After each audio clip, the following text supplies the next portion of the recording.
Olá, sejam bem-vindos ao canal Espiritismo e História.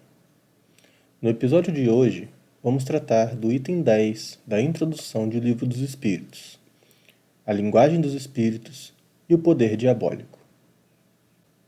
Vamos à leitura. Entre as objeções, algumas são mais consideráveis, pelo menos na aparência, porque baseiam-se na observação de pessoas sérias. Uma dessas observações refere-se à linguagem de certos espíritos, que não parece digna da elevação atribuída aos seres sobrenaturais. Se quisermos reportar-nos ao resumo da doutrina, atrás apresentado, veremos que os próprios espíritos ensinam que não são iguais em conhecimentos, nem em qualidades morais, e que não se deve tomar ao pé da letra tudo o que dizem. Cabe às pessoas sensatas separar o bom do mal. Seguramente, os que deduzem desse fato, que tratamos com seres malfazejos, cuja única intenção é de nos mistificarem, não conhecem as comunicações dadas nas reuniões em que se manifestam os espíritos superiores, pois de outra maneira não pensariam assim. É pena que o acaso tenha servido tão mal a essas pessoas, não lhes mostrando senão o lado mal do mundo espírita, pois não queremos supor que uma tendência simpática atraia para elas os maus espíritos em lugar dos bons, os espíritos mentirosos ou esses cuja linguagem é de revoltante grosseria. Poderíamos concluir, quando muito, que a solidez de seus princípios não seja bastante forte para preservá-las do mal, e que, encontrando um certo prazer em lhes satisfazer a curiosidade, os maus espíritos, por seu lado, aproveitam-se disso para se introduzirem entre eles, enquanto os bons se afastam. Começamos nossos comentários com a observação de Kardec que diz que, abre aspas, cabe às pessoas sensatas separar o bom do mal. Fecha aspas. Ora, temos aqui o mais direto convite ao estudo, pois só poderemos separar o joio do trigo ao nos debruçarmos de forma incansável no estudo da matéria. Em se tratando das comunicações, somente com um profundo estudo que poderemos separar as boas mensagens das mensagens inúteis e de teor duvidoso. Além disso, não apenas o estudo com afinco é imprescindível a esse labor, pois o estudioso da doutrina espírita deve diferenciar-se da massa através de sua elevação moral, pois a sensatez necessária para separar o bom do mal está diretamente relacionada ao padrão moral de cada pessoa.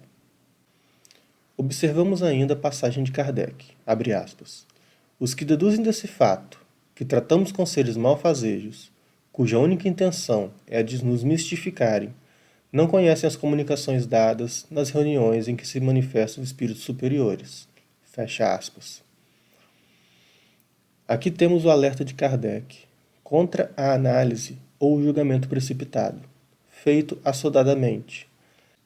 A perseverança no estudo e na observação certamente levarão o homem de bom senso à conclusão de que vários espíritos, dos mais variados graus de elevação moral, são os comunicantes. Kardec tomou ainda o cuidado de falar que foi o acaso que serviu mal às pessoas, que são críticas ao intercâmbio mediúnico, em vez de diretamente atribuir os maus espíritos de comunicação e as mensagens ruins à afinidade com espíritos levianos. Tal cautela só demonstra a seriedade do codificador, que, podendo relacionar a baixa elevação do espírito comunicante com o médium, optou por atribuir ao acaso. Afinal, nem mesmo as pessoas probas estão isentas de equívocos e erros de interpretação. Continuando a leitura. Julgar a questão dos espíritos por esses fatos seria tão pouco lógico como julgar o caráter de um povo pelo que se diz e se faz numa reunião de alguns estabanados, ou gente de má fama, a que não comparecem os sábios nem as pessoas sensatas. Os que assim julgam estão na situação de um estrangeiro, que, chegando a uma grande capital pelo seu pior arrabalde, julgasse toda a população da cidade pelos costumes e a linguagem desse bairro mesquinho. No mundo dos espíritos há também desníveis sociais. Se aquelas pessoas quisessem estudar as relações entre os espíritos elevados, ficariam convencidas de que, a cidade celeste não contém apenas a escória popular. Mas, perguntam elas, os espíritos elevados chegam até nós? Responderemos, não permaneçais no subúrbio. Vede, observai e julgai. Os fatos aí estão para todos. A menos que a essas pessoas se apliquem as palavras de Jesus. Abre aspas. Tem olhos e não veem. Tem ouvidos e não ouvem. Fecha aspas. Para melhor entendimento do trecho que acabamos de ler, vamos trazer dois verbetes do dicionário Michaelis. O primeiro deles, pouco utilizado atualmente, é arrabalde. Arrabalde, segundo o referido do dicionário, significa 1. Povoação que fica fora dos limites da cidade, da qual depende. Subúrbio. E 2. Região localizada nas cercanias de uma cidade ou de outra povoação qualquer.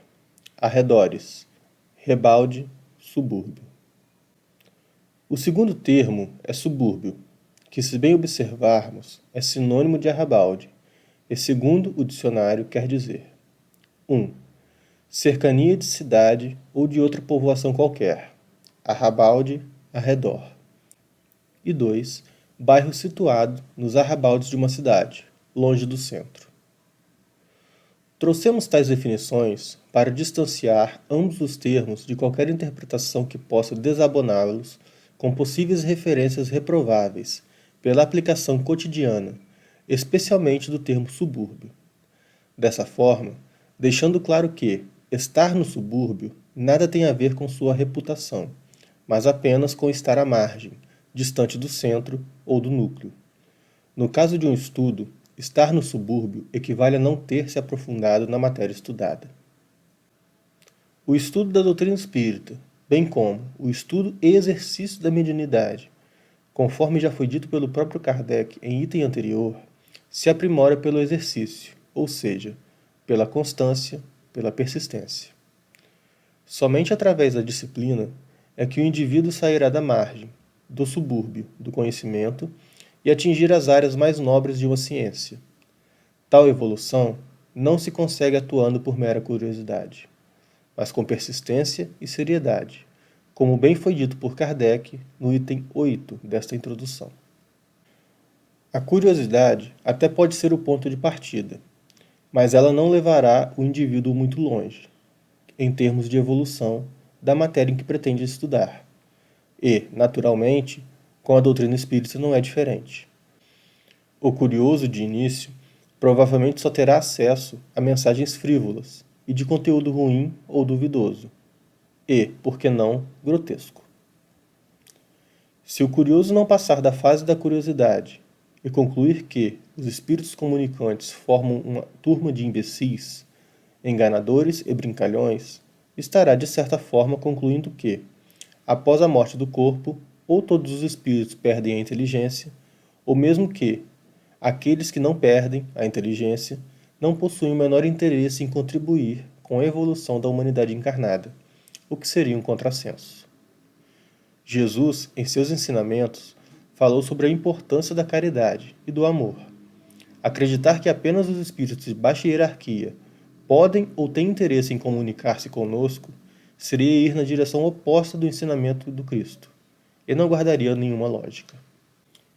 Podemos ainda trazer uma afirmação de Kardec, que ao tratar dos desníveis entre a elevação dos espíritos desencarnados, se utilizou da seguinte frase, abre aspas, no mundo dos espíritos há também desníveis sociais, fecha aspas. É importante frisarmos que a aplicação do termo desnível social na forma utilizada por Kardec não traz nenhuma relação com questões monetárias, sendo aplicada apenas às gradações culturais desses espíritos. Ora, mesmo entre os encarnados, temos aqueles que leem a mais alta filosofia e ouvem a mais erudita expressão musical, ao passo que outros simplesmente não leem nada e cultivam expressões artísticas de baixíssimo nível intelectual, cultural e mesmo técnico. Ressaltamos ainda que o desnível social cultural não guarda relação direta e inexorável com o desnível social monetário, visto que podemos encontrar comumente, especialmente nos dias atuais, indivíduos de grandes posses materiais com baixíssimo nível cultural e vice-versa. Continuando a leitura. Uma variante desta opinião consiste em não ver nas comunicações espíritas e em todos os fatos materiais a que elas dão lugar senão a intervenção de um poder diabólico, novo Proteu, que revestiria todas as formas para melhor nos iludir. Não a consideramos suscetível de um exame sério, e por isso não nos deteremos no caso. Ela já está refutada pelo que dissemos atrás.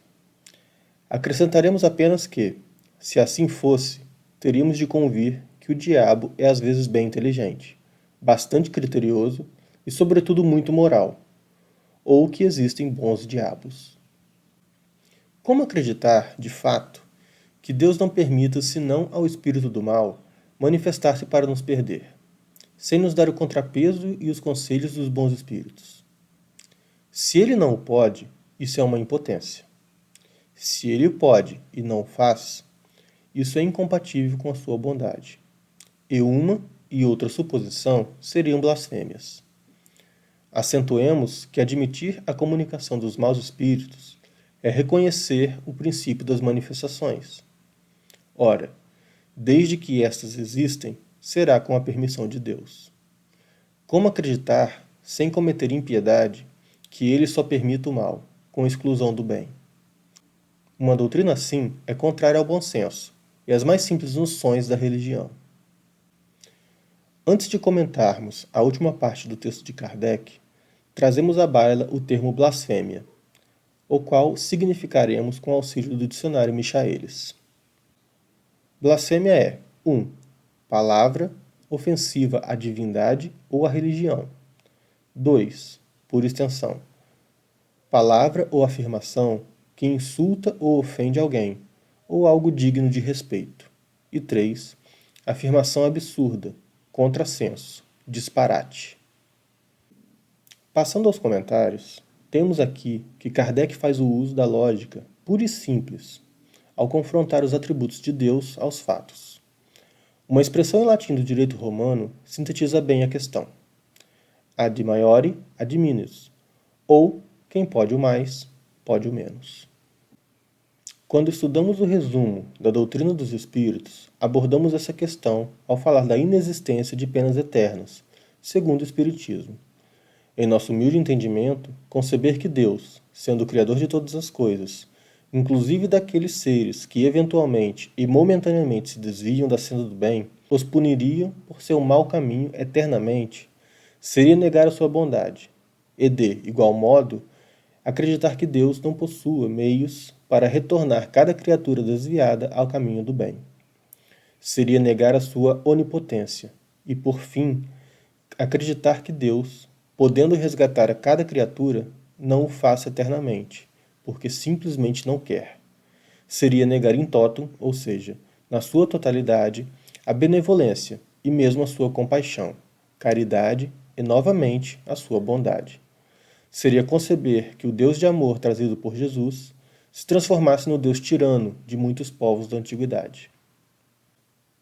Sobre o exemplo trazido nesse item por Kardec, se formos acreditar ao diabo, no singular ou no plural, todas as comunicações mediúnicas, nós seremos forçados a concluir que, em muitas ocasiões, tal entidade presta enorme serviço à causa cristã. No tempo de Kardec, os espíritos trouxeram, além de mensagens da mais elevada moral cristã, temas da mais profunda complexidade, e nos dias atuais não vemos ainda surgirem mensagens desse teor? Atribuir tais comunicações ao demônio seria um total contrassenso. Se você gostou desse vídeo, curta e compartilhe. Até o próximo vídeo, fiquem todos com Deus.